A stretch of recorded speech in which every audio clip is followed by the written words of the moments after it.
Hello and welcome to Grover Reads the News. I hope your coffee is hot, your tea just right. May at least one neighbor greet you with reciprocal welcome this week. My name is Grover. Today is Friday, January 31st, and I have updates on previously shared news and also a piece of breaking news to share with you today. Would you like to hear it? If so, keep listening. If not, I wish you well and will offer again soon. First, I have new news from the US about an airline crash. On Wednesday evening, an American Airlines plane collided mid-air with a US military helicopter. There are presumed to be no survivors among the 67 passengers and military personnel.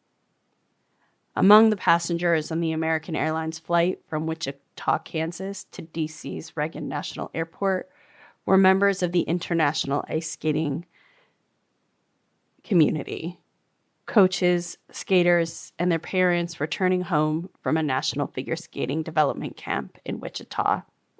Passengers also included a civil rights attorney, an incoming Howard University professor, as well as an engineering student, among others.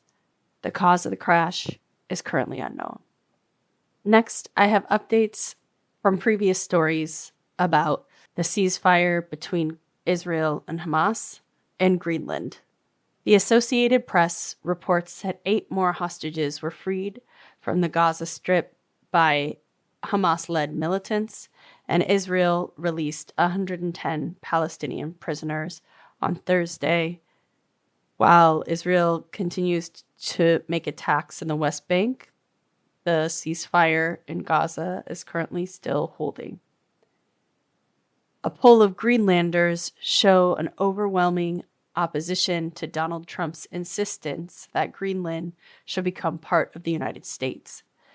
85% of Greenlanders oppose becoming part of the U.S., says a poll, and of those, 45% see Trump's interest in Greenland as a threat. Only 6% of Greenlanders polled were in favor of the Arctic island becoming part of the U.S., and 9% were undecided.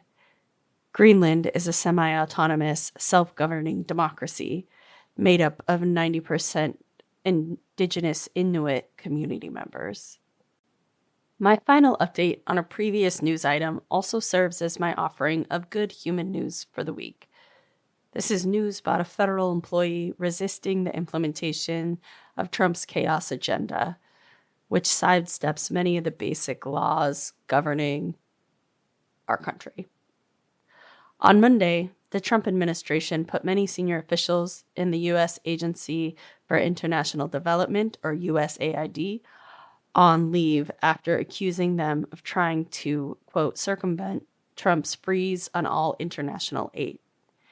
Then on Thursday, the director of Employee and Labor Relations at USAID, who had been tasked with putting those officials on administrative leave, sent them a follow-up email canceling their administrative leave under what he saw as his authority.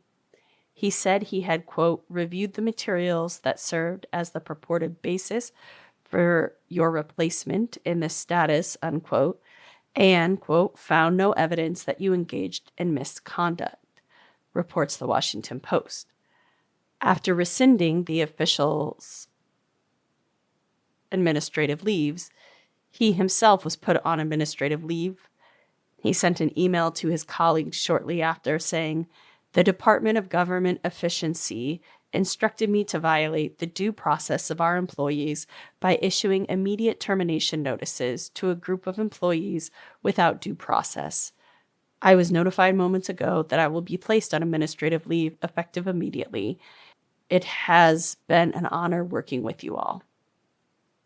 Even if this particular employee's response, even if this particular high-level HR government employee response to not fully obey with Musk and Trump's chaos agenda was not immediate nor perfect, his willingness to reflect, take a different action, and then share that disrupting action with other people, I think, is an important story for us to hear and know that people who maybe weren't trained to be resistors and aren't naturally that person have an important role to play right now.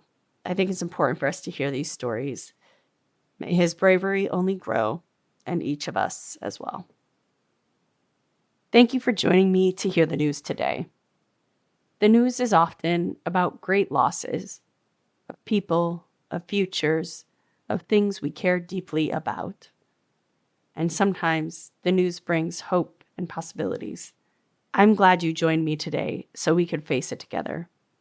Until next time, be well.